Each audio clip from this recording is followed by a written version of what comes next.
તો મુખ્યપ્રધાન વિજય રૂપાણીએ મોકળા મન કાર્યક્રમની શરૂઆત કરી દીધી છે। જે પ્રકારે વિગતો સામે આવી રહી છે, અનાથ બાળકો સાથે આ કાર્યક્રમ થકી સંવાદ કરશે। એમ માનું છું કે મારા રહેઠાણ સ્થળ ઉપર આપ સૌના પગલા એ માટે પણ ધન્યતા અનુભવું છું।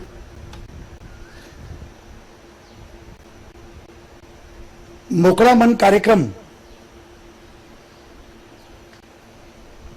અલગ અલગ સમાજના અલગ અલગ વર્ગના લોકો સાથે અહીંયા આ કાર્યક્રમ થાય છે। અગાઉના ક્રમ મુજબ દર મહિને નિયમિત આ કાર્યક્રમ થતો હતો, પરંતુ કોરોનાની આ સેકન્ડ લહેર, સેકન્ડ વેવ, એને કારણે આ કાર્યક્રમ વચમાં આપણે ઘણા સમય સુધી કરી ન શક્યા। પરંતુ સેકન્ડ વેવ લગભગ નિયંત્રિત થયો છે અને આપણે ગુજરાતને હેમખેમ એમાંથી બહાર લાવી દીધું છે। અગર થર્ડ વેવ આવે તો એની પણ પૂરતી તૈયારી રાખીને સરકાર કામ કરી રહી છે।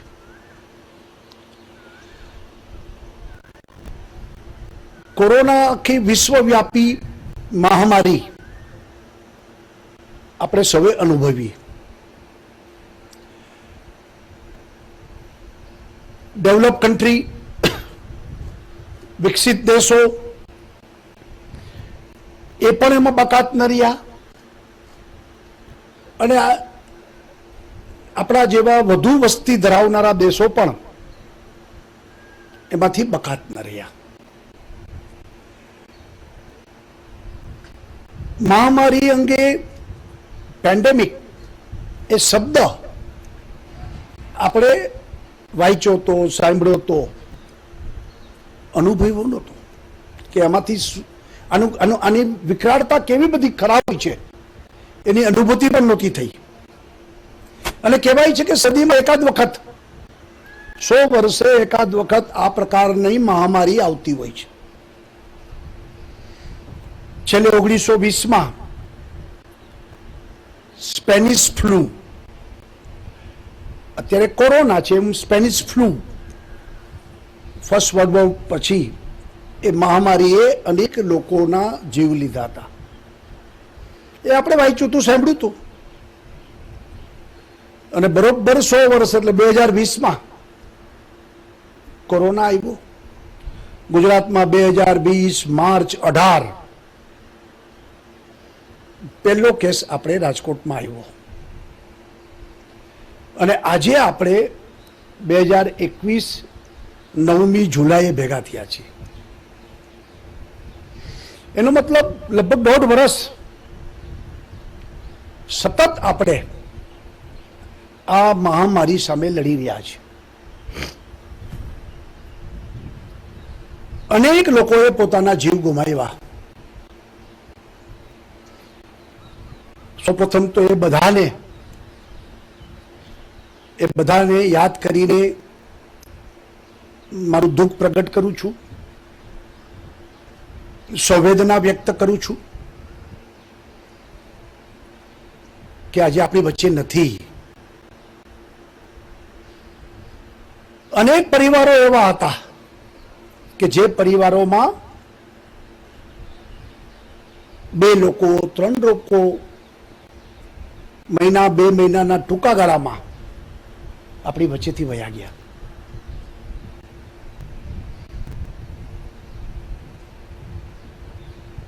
હોસ્પિટલો ઉભરાણી,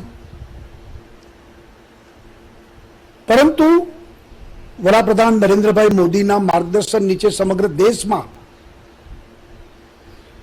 નવી પ્રકારની મહામારી આપણે માટે એક નવો રોગ હતો, પરંતુ એમના માર્ગદર્શનથી, ભારત સરકારે કરેલી મદદ અને રાજ્ય સરકારોએ જવાબદારી માથે ઉપાડીને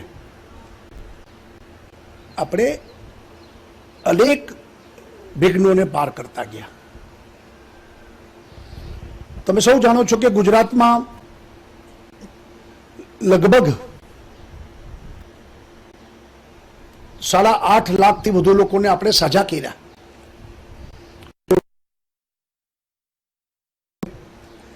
ડિસ્ચાર્જ કર્યા. આપણે હોસ્પિટલો વધારી, બેડ વધાર્યા, ઓક્સિજન લઈ આવ્યા, ઇન્જેક્શનો લાવ્યા, દવાઓ લાવ્યા. દિવસ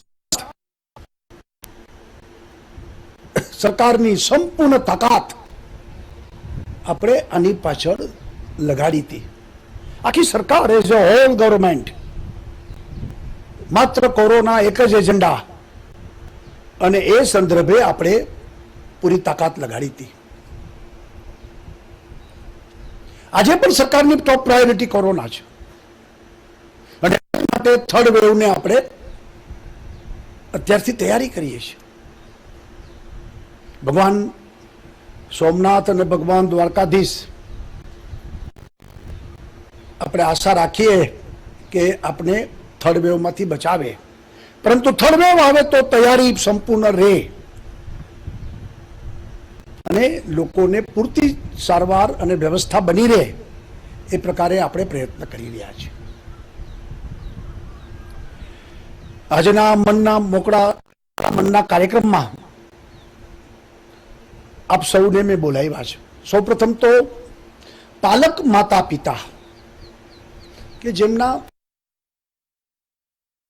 આ કોરોનામાં મૃત્યુ પામ્યા અને એ બાળકો પછી એના કાકા, દાદા, મામા, માસી, ફૈબા કે કોઈને ત્યાં આજે એમને બાળકોને દત્તક લીધા છે, એમને સાચવે છે. પાલક પિતા તરીકે જે કામ કરી રહ્યા છે અને અત્યારે બાળક સાથે પાલક માતા પિતા પણ આવ્યા છે. તમને બધાને લાખ અભિનંદન અને ધન્યવાદ આપું છું કે આ બાળકોનું ભવિષ્ય તમે પોતે સ્વીકારીને તમારા ખોળામાં આ બાળકોને લઈને એને મોટા કરવા માટેનું જે તમે ખૂબ મોટું કામ, ઉમદા કામ કર્યું છે, માટે આપ સૌને લાખ અભિનંદન અને ધન્યવાદ આપું છું. કારણ કે બાળકો તો બાળક છે, હજી તો એના જીવનની શરૂઆત થાય છે અને એ બાળકના અનેક સપનાઓ છે. માં, અંતે બાપ, એનું છત્રછાયા, એની હૂંફ બાળકના માથા ઉપર અને બાળક નિશ્ચિંત હોય છે અને એનો એ આધાર કોરોનામાં જતો રહ્યો, એથી બીજું મોટું દુઃખ હોઈ ન શકે. પરંતુ પરમ કૃપાળુ પરમાત્મા એ દુઃખ ઝીલવાની પણ શક્તિ આપતો હોય છે. એક યા બીજા સ્વરૂપે બાળકોની ચિંતા પણ એ કરતા હોય છે અને રાજ્ય સરકારે પણ નક્કી કર્યું છે કે સરકાર પાલક માતા પિતા બનશે અને સરકારે બાળકોનો જીવન નિર્વાહ, એને મોટા કરવા, એની જે અપેક્ષાઓ એ મુજબ આગળ વધે અને માત્ર 18 વર્ષ નહીં, બાળક સંપૂર્ણ અભ્યાસ ખતમ કરે પછી 24 વર્ષ સુધીનું થાય ત્યાં સુધી બાળકના ખર્ચની જવાબદારી આ રાજ્યની સરકારે સ્વીકારી છે. 18 વર્ષ સુધી તો બાળક દીઠ દર મહિને 4,000 રૂપિયા આ રાજ્ય સરકાર પાલક માતા પિતાને આપશે, જેથી કરીને પાલક માતા પિતાને એના પોતાનો પરિવાર એ સિવાય આ બાળકો એના ખર્ચની એમના ઉપર ભાર ના આવે એટલા માટે સરકારે દર મહિને 4,000 રૂપિયા 18 વર્ષનું થાય ત્યાં સુધી, અને 18 વર્ષ પછી એ બાળક ઉચ્ચ શિક્ષણ ભણતો હશે કોલેજમાં, યુનિવર્સિટીમાં, ત્યારે દર મહિને કેરટેકર તરીકે 6,000 રૂપિયા માસિક બાળકના સરકાર આપશે. અને એ સાથે બાળકને મુખ્યમંત્રી યુવા સ્વાવલંબન યોજના અંતર્ગત કોઈ પણ સેલ્ફ ફાઇનાન્સ કોલેજમાં એડમિશન લેશે તો એની ફીની ચિંતા કરશે. પછી દીકરી હશે તો કુંવરબાઈના મામેરાથી માંડીને આયુષ્યમાન ભારત, મા અમૃતમ, આ બધી યોજનાનો લાભ બાળકને આપવામાં આવશે. અને આ મહામારીમાં માતા પિતા બંને ગુમાવવા એટલે સર્વસ્વ ગુમાવ્યું કહેવાય. અને ત્યારે ખોટ સમાજ, સરકાર, સગા સંબંધીઓ પૂરી કરે અને એ બાળકોનું ભવિષ્ય જોખમમાં ન આવે, એ બાળકને જે રીતે ભણવું હોય, આગળ વધવું હોય, એમાં ક્યાંય રૂકાવટ ના આવે. અને એ દ્રષ્ટિથી આપણે આ યોજના આપણે ચાલુ કરી છે. અને એ અંતર્ગત આજે આ મોકળામણના કાર્યક્રમમાં આપ સૌને મેં આમંત્રિત કર્યા છે. ખાસ તો તમારા બધાના દર્શન કરવાતા કે તમે આ જવાબદારી લીધી છે એનો મને ખૂબ આનંદ છે. ગુજરાતમાં લગભગ 750 થી વધુ બાળકો આ ભોગ બનેલા છે. હજુ કોરોના ખતમ થયો નથી, પણ જે કોઈ લોકોને આ તકલીફ પડશે, સરકાર બધાની સાથે છે. સરકાર બાળકની ચિંતા કરશે અને આ બાળકો એ ખરા અર્થમાં નોંધારા ન બને, સરકાર એનો આધાર બનશે. અને એ દ્રષ્ટિથી સરકારે આ યોજના બનાવી છે. ને તમે પાલક માતા પિતાઓ એમને મળવાનું થાય, મારે વાત કરવાની થાય, ખુલ્લા મને આપણે સૌ વાત કરીએ, એટલા માટે આ મોકળા મનમાં આપ સૌને બોલાવ્યા છે. તમારા દર્શન પણ થયા, મારી જાતને હું ભાગ્યશાળી સમજુ છું. અને તમે લોકોએ જે આ મોટું ઉમદા કામ, ઈશ્વરનું કામ જે કર્યું છે, બાળકની ચિંતા કરી છે, બાળકને કોઈ પણ બાબતની ખોટ ન પડે એ પ્રકારે આપ સૌ આવનારા દિવસોમાં બાળકની ચિંતા કરશો એવી મને પૂર્ણ શ્રદ્ધા છે. ફરી વખત આપ સૌનું સ્વાગત કરું છું. અને આપણો મોકળામણના કાર્યક્રમમાં તમે બધા તમારા મનમાં કંઈ વાત હોય તો ચોક્કસ મને કરી શકો છો.